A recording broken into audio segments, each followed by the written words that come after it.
ಜೈ ಶ್ರೀರಾಮ್. ತುಂಬಾ ತಿಂಗಳ ನಂತರ ಮತ್ತೆ ವಿಡಿಯೋ ಅಪ್ಲೋಡ್ ಮಾಡ್ತಾ ಇದ್ದೀನಿ. ಈ ಡಿಲೇಗೆ ದಯವಿಟ್ಟು ಕ್ಷಮೆ ಇರಲಿ. ನಯಾಗರಾ ಫಾಲ್ಸ್ ನ ಕಂಟಿನ್ಯೂಡ್ ಪಾರ್ಟ್ ಈ ವಿಡಿಯೋಲಿ Niagara Falls observation tower night view ಜೊತೆಗೆ ಇನ್ನೊಂದು ಬ್ಯೂಟಿಫುಲ್ ಪ್ಲೇಸ್ ನ ತೋರಿಸ್ತೀನಿ. So welcome back to my YouTube channel. ನಾನ್ ಸೌಮ್ಯ.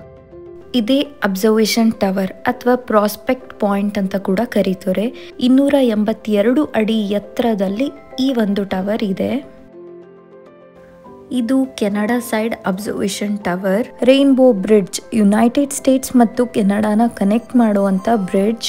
ಇಂಟರ್ನ್ಯಾಷನಲ್ ಬಾರ್ಡರ್ ಆಗಿರೋದ್ರಿಂದ ಪಾಸ್ಪೋರ್ಟ್ ವೀಸಾ ಎಲ್ಲ ಚೆಕ್ ಮಾಡಿನೇ ಬಿಡೋದು. ಅಮೆರಿಕ ಪ್ರಜೆಗಳು ವೀಸಾ ಇಲ್ದಲೆ ಈ ಬಾರ್ಡರ್ ಕ್ರಾಸ್ ಮಾಡಬಹುದು. ಬೇರೆ ದೇಶದ ಪ್ರಜೆಗಳಿಗೆ ವೀಸಾ ಇದ್ರೆ ಮಾತ್ರ ಕೆನಡಾಗ್ ಬಿಡೋದು. ಅಬ್ಸರ್ವೇಷನ್ ಟವರ್ ಇಂದ 3 ಫಾಲ್ಸ್ ನ ಒಟ್ಟಿಗೆ ನೋಡಬಹುದು.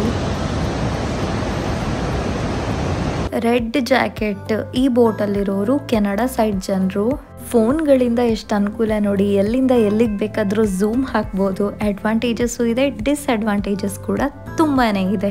ವೆಲ್ ಎಜುಕೇಟೆಡ್ ದೇಶಗಳಲ್ಲಿ ಕೆನಡಾ ಕೂಡ ಒಂದು. ಅಲ್ಲಿಯ ಲಿಟ್ರಸಿ ರೇಟ್ 99% ಅಷ್ಟಿದೆ. US ಸೈಡ್ಗಿಂತ ಕೆನಡಾ ಸೈಡ್ ಜನರಿಗೆ ನಯಾಗರಾ ಫಾಲ್ಸ್ ತುಂಬ ಚೆನ್ನಾಗಿ ಕಾಣುತ್ತೆ. ಕಾರಣ ನೋಡಿ, ಫಾಲ್ಸ್ ಪಕ್ಕನೇ ಫುಲ್ ಉದ್ದಕ್ಕೂ ರೋಡ್ ಇದೆ. ಸೊ ಅವರಿಗೆ ನಮಗಿಂತ ವ್ಯೂ ತುಂಬ ಬ್ಯೂಟಿಫುಲ್ ಆಗಿರುತ್ತೆ.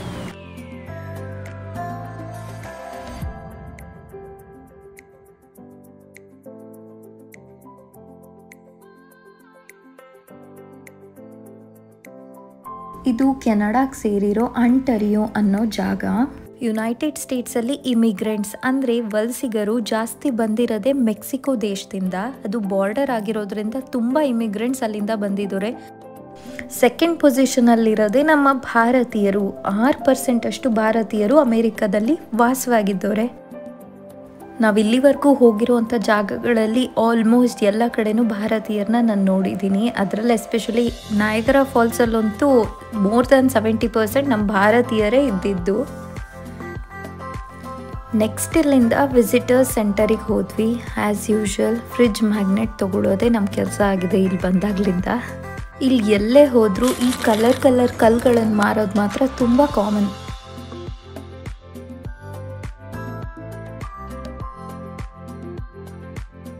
ಅಬ್ಸರ್ವೇಷನ್ ಟವರ್ ನೋಡಿದ ನಂತರ ಅಲ್ಲಿಂದ ನಾವು ಹೊರಟಿದ್ದೆ ಟೆರಾಪಿನ್ ಪಾಯಿಂಟ್. ಅಮೇರಿಕನ್ ಫಾಲ್ಸ್ ಮತ್ತು ಬ್ರೈಡಲ್ ವೇಲ್ ಫಾಲ್ಸ್ ಪಕ್ಕಕ್ಕೆ ಬರ್ತೀವಿ.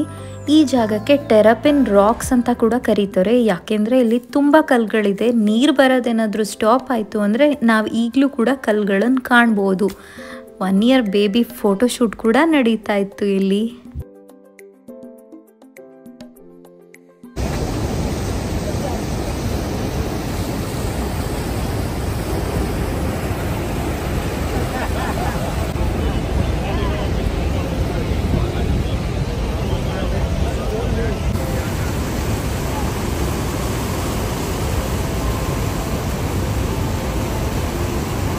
ನೆಕ್ಸ್ಟ್ ಅಲ್ಲಿಂದ ಹೊರಟಿದ್ದೆ ಕೇವ್ ಆಫ್ ದಿ ವಿಂಡ್ಸ್. ಇಲ್ಲಿ ಒಂದು ಶಾರ್ಟ್ ಮೂವಿ ತೋರಿಸಿದ್ರು ಈ ನಯಾಗರಾ ಫಾಲ್ಸ್ ಬಗ್ಗೆ. 4000 ಕಿಲೋವ್ಯಾಟ್ಸ್ ಅಷ್ಟು ಎಲೆಕ್ಟ್ರಿಸಿಟಿನ 2 ದೇಶಗಳ ನಯಾಗರಾ ಫಾಲ್ಸ್ಗಳಲ್ಲಿ ಉತ್ಪಾದನೆ ಮಾಡ್ತಾ ಇದ್ದಾರೆ. ನ್ಯೂಯಾರ್ಕ್ ಮತ್ತು ಒಂಟಾರಿಯೋ ಜಾಗಗಳ ಮೆಜಾರಿಟಿ ಭಾಗಗಳಿಗೆ ನಯಾಗರಾ ಫಾಲ್ಸ್ ಇಂದನೇ ಪವರ್ ಸಪ್ಲೈ ಆಗ್ತಾ ಇರೋದು.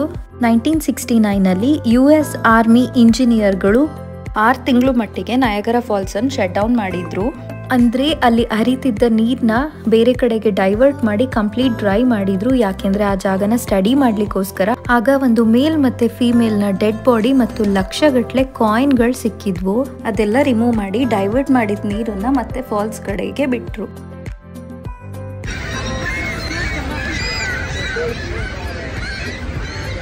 ಈ ಎಂಟೈರ್ ನಯಾಗರಾ ಟ್ರಿಪ್ಪಲ್ಲೇ ನನಗೆ ತುಂಬ ಇಷ್ಟವಾಗಿದ್ದ ಜಾಗ ಅಂದರೆ ಕೇವ್ ಆಫ್ ದಿ ವಿಂಡ್ಸ್. ಇದು ಬ್ರೈಡಲ್ ವೇಲ್ ಫಾಲ್ಸ್ನ ಮುಂದೆ ಇರುವಂತಹ ನ್ಯಾಚುರಲ್ ಗುಹೆಯಾಗಿದೆ.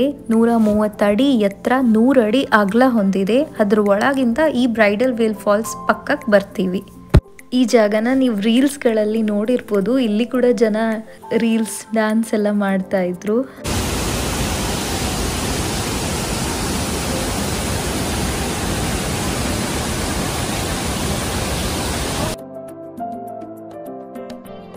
ಇದೇ ಈ ಜಾಗದ ಅಟ್ರಾಕ್ಟಿಂಗ್ ಸ್ಪಾಟ್. ಇಲ್ಲಿ ಜನ ಎಲ್ಲ ರೀಲ್ಸ್ ಎಲ್ಲ ಮಾಡ್ತಿದ್ದಿದ್ದು, ಬಟ್ ನನಗೆ ಕಣ್ಣು ಕೂಡ ಬಿಡೋದಕ್ಕಾಗ್ತಾ ಇರಲಿಲ್ಲ. ನೀರಿನ ಫೋರ್ಸ್ ಸಿಕ್ಕಾಬಟ್ಟೆ ಇತ್ತು.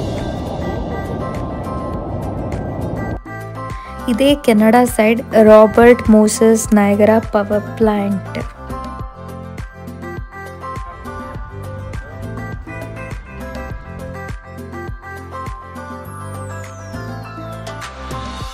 ನಾನ್ ವೆಜ್ ಪ್ರಿಯರಿಗೆ ಇಷ್ಟವಾಗುವಂಥದ್ದು. Home of the original chicken wings.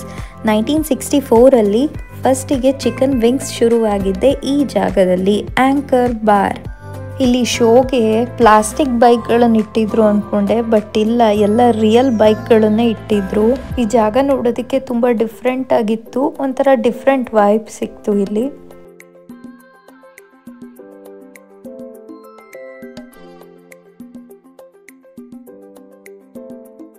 ನನಗಿಲ್ಲಿ option ತಿನ್ನೋದಕ್ಕಿದ್ದಿದ್ದೇ pizza. ಇದೇ ನೋಡಿ ಒರಿಜಿನಲ್ ಚಿಕನ್ ವಿಂಗ್ಸ್. ಊಟ ಆದ್ಮೇಲೆ ನಾವು next ಹೊರಟಿದ್ದೆ Niagara falls night view ನೋಡಲಿಕ್ಕೆ. ನಯಾಗರಾ ಫಾಲ್ಸಿಗೆ ನಾವು ಹೋಗಿದ್ದು ಸಮ್ಮರ್ ಸೀಸನಲ್ಲೇ, ಬಟ್ ಅಲ್ಲಿ ನೀರು ಬೀಳ್ತಾ ಇದ್ದಿದ್ದು ರಭಸಕ್ಕೆ ಸಿಕ್ಕಾಬಟ್ಟೆ ಚಳಿ ಇತ್ತು.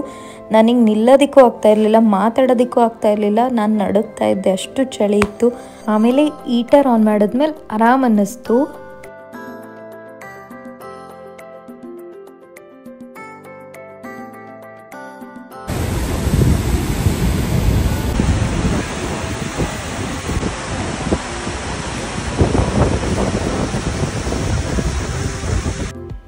ಕೆನಡಾ ಸೈಡಿಂದ ಲೈಟಿಂಗ್ಸ್ ಬಿಡ್ತಾ ಇದ್ರು ಫಾಲ್ಸ್ ಮೇಲೆ. ನೈಟ್ ವ್ಯೂ ತುಂಬ ಬ್ಯೂಟಿಫುಲ್ ಆಗಿತ್ತು.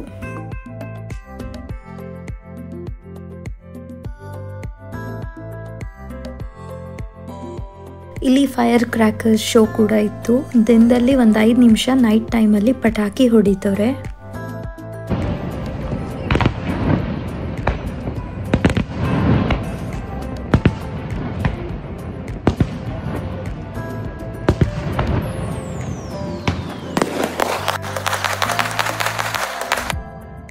ಮೇಲೇನೆ ಹೀಟರ್ ಆನ್ ಮಾಡಿದ್ಮೇಲೆ ಸ್ವಲ್ಪ ಆರಾಮ್ ಅನ್ನಿಸ್ತು. ಕೆಳಗಡೆ ನೀರು ಹತ್ರ ತುಂಬ ಚಳಿ ಇದೆ, ಬಟ್ ಈ ಟೈಮಲ್ಲಿ ಬೋಟ್ ಟೂರ್ ಹೋಗ್ತಾ ಇದ್ರು ಜನ. ಚಳಿನ ಅದು ಹೆಂಗೆ ತಡೀತಾರೋ ಗೊತ್ತಿಲ್ಲ.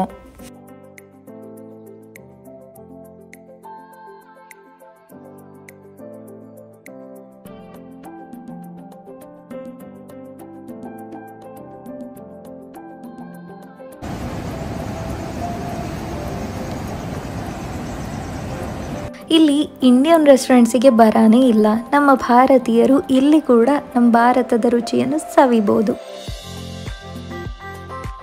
ನಾನು ಆಗಲೇ ತೋರಿಸಿದ್ನಲ್ಲ ಕೆನಡಾ ಪವರ್ ಪ್ಲಾಂಟ್ ಇದು ಅಂತ, ಅದೇ ಇದು. ಅದ್ರ ಪಕ್ಕದ ರೋಡಿಂದನೇ ನಾವೀಗ ಇನ್ನೊಂದು ಜಾಗಕ್ಕೆ ಹೋಗ್ತಾ ಇದ್ದೀವಿ. ಅದೇ ವರ್ಲ್ಪೂಲ್ ಜೆಟ್ ಬೋಟ್ ಟೂರ್ಸ್. ಈ ವರ್ಲ್ಪೂಲ್ ವಾಟರ್ ರಾಫ್ಟಿಂಗ್ 1975 ಶುರುವಾಯಿತು. ಇದಕ್ಕೆ ನಯಾಗರಾ ಡೆವಿಲ್ಸ್ ಹೋಲ್ ರ್ಯಾಪಿಡ್ಸ್ ಅಂತ ಕೂಡ ಕರೀತಾರೆ. ಇದು ನಯಾಗರಾ ರಿವರಲ್ಲೇ ವಾಟರ್ ರಾಫ್ಟಿಂಗ್ ಹೋಗೋದು. ನಾನು ಅವಾಗಲೇ ರೈನ್ಬೋ ಬ್ರಿಡ್ಜ್ ಎಲ್ಲ ತೋರಿಸಿದ್ನಲ್ಲ, ಅದ್ರ ಕೆಳಗಿಂದ ಎಲ್ಲ ಪಾಸ್ ಆಗ್ತೀವಿ.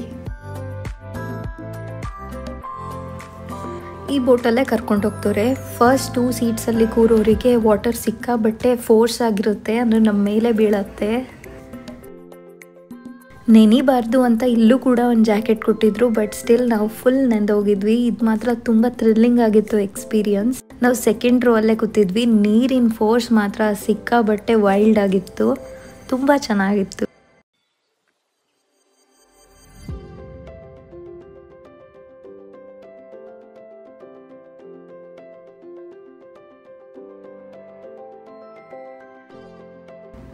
ಈ ವಾಟರ್ ರಾಫ್ಟಿಂಗ್ ಅಡ್ವೆಂಚರಿಂದ ನಮ್ಮ ನಯಾಗರಾ ಟ್ರಿಪ್ ಮುಗೀತು. ಸೊ ರಾತ್ರಿ ಊಟ ಮಾಡ್ಕೊಂಡು ನಮ್ಮ ಗೂಡಿನ ಕಡೆಗೆ ನಾವು ಹೊರಟ್ವಿ. ಜೀವನದಲ್ಲಿ ನೆಮ್ಮದಿಯಾಗಿರಬೇಕು ಅಂದರೆ 2 ಉಪಾಯ ಇದೆ. ಮರೆಯಲಾಗದಂಥ ವ್ಯಕ್ತಿಗಳನ್ನು ಕ್ಷಮಿಸಿಬಿಡಿ, ಕ್ಷಮಿಸಲಾಗದಂಥ ವ್ಯಕ್ತಿಗಳನ್ನು ಮರೆತು ಬಿಡಿ. ಜೈ ಶ್ರೀಕೃಷ್ಣ.